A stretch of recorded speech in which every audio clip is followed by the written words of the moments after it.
on Alligator Alcatraz, just understand what happened. It's running. Deportations are continuing.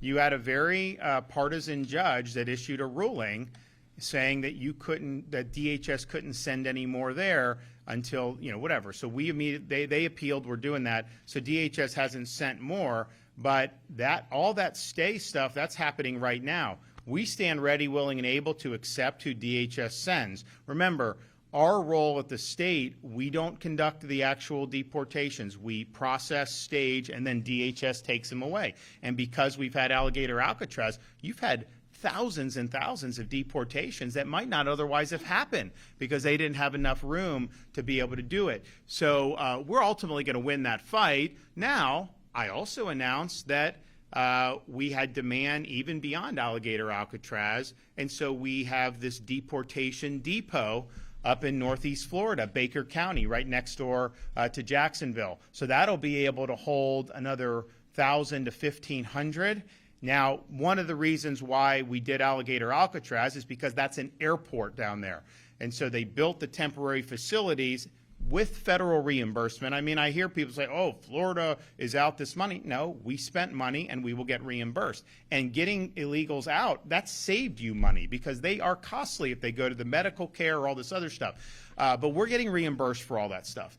So Florida will clearly benefit from a taxpayer perspective. I don't think there's any question about that, given all that's said and done. But there's the runway right there. So you go a couple thousand feet and DHS can pick them up and go. So that was why it was really attractive from an efficiency perspective.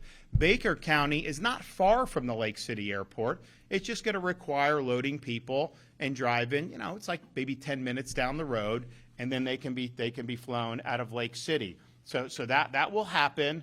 That will be good. We're also working because we were up in Panama City, talking with law enforcement. And, you're in the Panhandle, sending to Alligator Alcatraz, that's a long way. Even sending to the Deportation Depot in North Florida, that could be 3 to 5 hours depending on where you are in the Panhandle. And so, they were like, is there a way we can get a facility that's going to be closer to us? And so we said yes. So we're actually in the process of figuring out how we can set up a Panhandle Pokey, and we're going to have that in the Panhandle. And so the mission continues. And so I think like some of the report act like, oh, well, DHS isn't sending any more there, therefore, no. DHS hasn't sent us any more since that judge ruled, but this week we're applying to have that decision stayed. Here's what they did, this is so outrageous. So this is a Collier-Dade airport, and it's actually located in Collier County. Dade does run it, but it's actually in Collier, so it's kind of we're the uninhabited part of southern Florida, and so you have that there. It's been there for decades. So we said, we had been working with the feds on all the immigration stuff. We have all these 287G. We've done more to facilitate the president's agenda on this than any other state by far. But the one thing they kept saying is, look, we don't have enough DHS facilities to stage and to process before they're sent back to their home countries. And it's not as simple as just, hey, you go. Like, there is a process. Like, they are getting due process. Now, some of these people have already had due process. They've already ordered to be removed, and yet they still haven't followed that order. So it may vary depending. But the bottom line is you do need something. So that's why they said, is there a way you can expand capacity? Well, Sheriff Lima, they've got criminals, normal criminals they've got to deal with. Like, we can't say like, oh, the local jails should just have to do this. Now, they have done it to a certain extent, but there's definitely a limit to that. Our state prisons, we have people get convicted, go to state prison.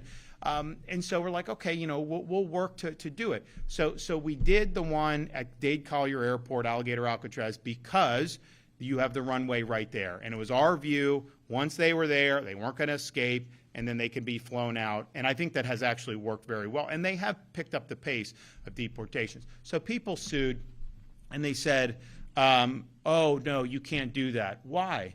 You didn't do an environmental impact statement. That's what it was. That was the crux of the suit.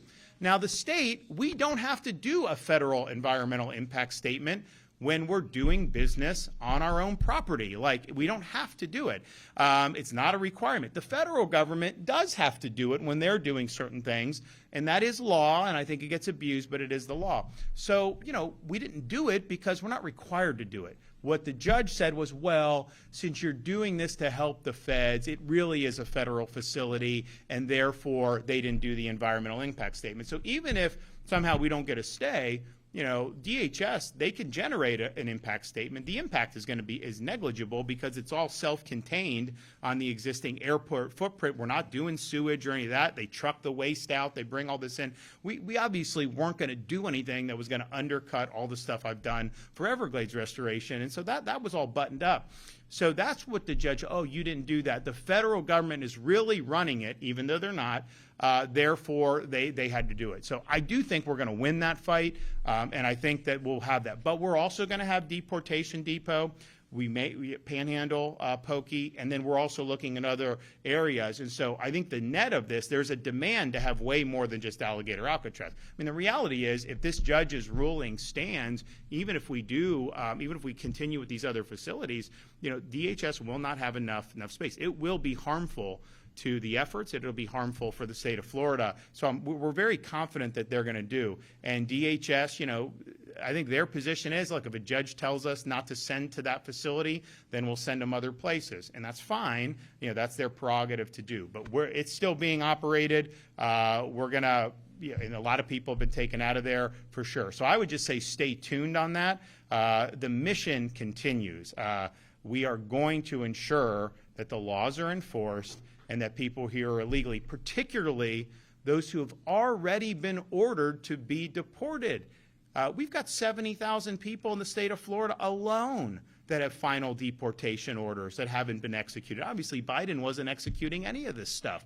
So just that, we need. But you need infrastructure to do it. So I think that that's all going to work out. The reality is, it's funny because, you have like a narrative when it was set up, and a lot of people in legacy media, but also on the left, this is so bad. It's so bad that you have this. Then when a judge says don't send any more, they're like, see, you're not accepting anymore. That's so bad that you're not getting. I'm like, which is it? Did you not want it, or do you want it? Do you want it to keep operating? So the mission continues. We'll supplant any hurdles that we do, but ultimately we're there to facilitate the mission, to help the federal government using our own facilities, using our own personnel or contract, however they end up doing it. But everything we're doing on this mission, everything we're doing is reimbursable from FEMA. So, Biden was reimbursing the hotels for housing illegal aliens in Manhattan. The Trump administration is reimbursing states for helping with the detention and processing prior to them being repatriated to their own country. And I think that's the way it should be.